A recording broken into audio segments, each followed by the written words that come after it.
खैबर पख्तूनख्वा के शहर कोहाट के NA 35 में कुल वोटर्स की तादाद 6,66,237 है।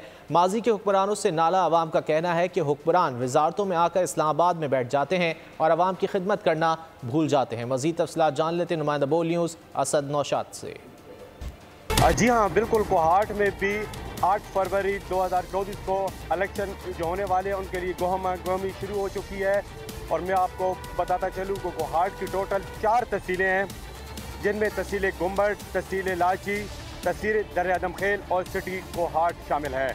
अगर वोटों की बात की जाए तो टोटल वोट 6,66,237 टोटल वोट है। मैं इस वक्त कोहाट की तहसील सिटी तहसील में मौजूद हूँ और आवाम की क्या राय है। हमको गैस की तकलीफ है भाईजान, बच्चे भूखे प्यासे आते हैं, स्कूल से गैस नहीं होता, बिल मांगते हैं, हम बिल देते हैं। कोहाट का जब से सबसे बड़ा जो मसाइल है वो रोड का है। कोहाट का जो है मेन रोड है, ये कंटिन्यू ब्लॉक हो जाता है। इसका रोड पहले बनाया था। सबसे पहले तो रोड का जो मसला है आप सामने देख रहे हैं, ये ट्रैफिक जाम है।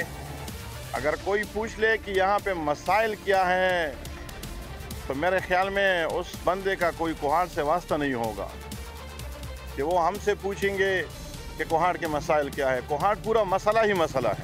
पीने के पानी का मसला है, रोड की हालत इंतहाई ख़राब है। रोड से जो देहात है वो 75% से ज़्यादा इलाका देहातों पर मुश्तमिल है, लेकिन जो देहातों में रोडों की हालत है वो इंतहाई नागुफ्तबार है। सब्सक्राइब करें और बेल दबाएं ताकि कोई खबर रह न जाए।